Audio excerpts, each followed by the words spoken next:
What's up? I'm Logan Mills. Welcome back to another video on Stay Hooked Thursdays. This one is going to be based off of Tuesday's technique, Tuesday's Topwater. More specifically, baits that can walk the dog, spooks, Sammys, and then this is the spook I used in the video. They're awesome baits. They're fun. I've caught a lot of fish on them, but they can also be time consuming and troublesome at times because they're not baits that, I mean, of course, depending on where you're at, shad spawn, you could catch them all day on it. But a lot of times, you catch them in the morning, and as soon as the sun's going down on top waters, and during that 12 a.m. or 12 p.m. one, it gets tough and grind out, so those fish kind of settle down and don't hit top water as much. But really, my favorite one, I like all these baits. Caught fish on them all. I like them in different circumstances, different conditions. This bait here is a super spook. I really like this bait for more like the river because the shad that are in the rocks in the river are smaller. They're a little bit smaller than this, but about the same size and the same color. They're pretty silver white, so this bait mimics that very well. And if you've ever seen shad run across the top water, that's what they do. Sometimes they'll just swim and leave that little man, I can't think of the word. When they're swimming through the water, they leave that. Yeah, they leave a wake behind them. Or if they're being chased, what they'll do is they'll hop around. And so this bait walking the dog mimics that really well. Is that bait or that shad hopping around, when it's doing this, it mimics that really well. Plus, this one has a rattle in it, which helps put off a little bit more noise. I don't know how much it helps, because if the fish is hungry, it's going to eat. I like the rattle in there just because it gives me a little bit of extra noise if the water's a little bit dingier. But it really don't matter, because if they're hungry and they want to chase and they want to eat, they're going to eat. Now there's so many different colors out there. I prefer more natural colors, more like a bait like this, because I fish Murray a lot. There's a lot of blueback herring, so those colors that match the hatch, which most people do, this bait matches a hatch, which you could get that color in a spook. This one again has a lot more rattles in it. There's really not much anything different. You're still going to work it the same, but it just mimics the hatch a little bit better. Like this one mimics the hatch if I'm fishing different places than this one. But it also comes down to confidence, because if you're in a school of bass and you throw this in there and you throw that in there, you're still going to get hit if they want to eat.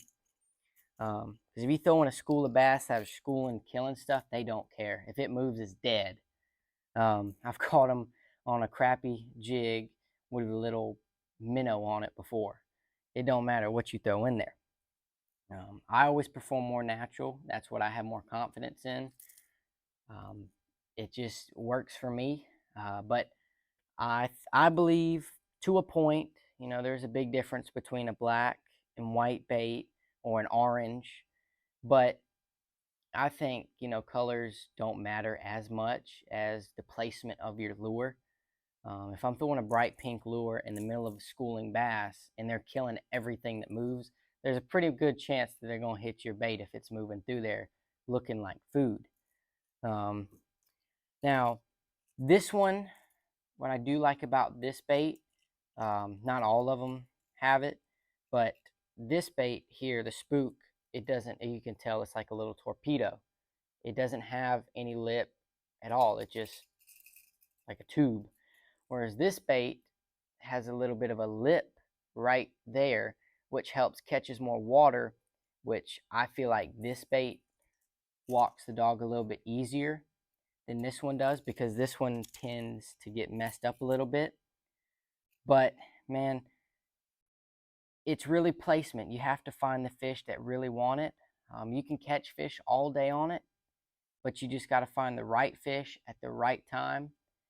These baits, um, they more, I wouldn't say they eliminate smaller fish, but there's a less chance. Just like if I'm throwing a, I don't know, a 6XD, there's a little bit less chance that you're gonna catch a little, 6, 7, 8 inch bass. Same thing with the top water like this. It's gonna eliminate more of those little fish and allow you to get bigger bites.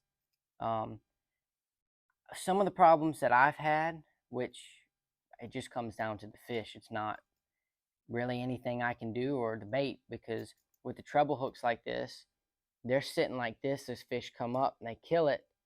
A lot of times, this really happens when the fish are smaller, because if you get a 10-pounder to blow up on a bait like this, it's just going to inhale it. But with your littler fish, smaller ones, more like your pound fish, what they'll do is they'll come up and knock the mess out of it. Fish is going to, they blow it out the water, and the problem is they don't get the hooks. But then again, if you do miss a little 1-pound fish, I mean, don't get me wrong, a fish is a fish, and hey, I don't discriminate when it comes to catching fish. I'm happy either way. I'd rather catch a 10-pounder than a 1-pounder, but that's me personally. But yeah, there's really not much else I could talk about. These baits are wonderful. I mean, you got to find your confidence, which you have the greatest confidence in throwing. Well, that's not good. Always be careful too. Open hooks, that can cause for some pain right there. But that's all I got for spooks and baits that walk the dog, which is basically just this back and forth motion. Never understood why it's called that, because I've never seen a dog do that. But that's what they call it. They're great baits. You just got to keep after it and keep grinding, keep throwing them. You can't put it down. A lot of times if these fish are schooling, they might miss your bait. They might not hit the first time. You just got to keep throwing it and keep getting in there, and eventually, you throw it long enough, you're going to get a bite on it. You just got to keep after it, keep grinding, and that's all I got on Topwater for today. Check out Technique Tuesday to see how to work these baits in the water. It's pretty simple, but you'll see in that video. And that's all I got for today. I hope y'all have a wonderful Saturday afternoon. I'll see you on the next one. Remember, stay hooked.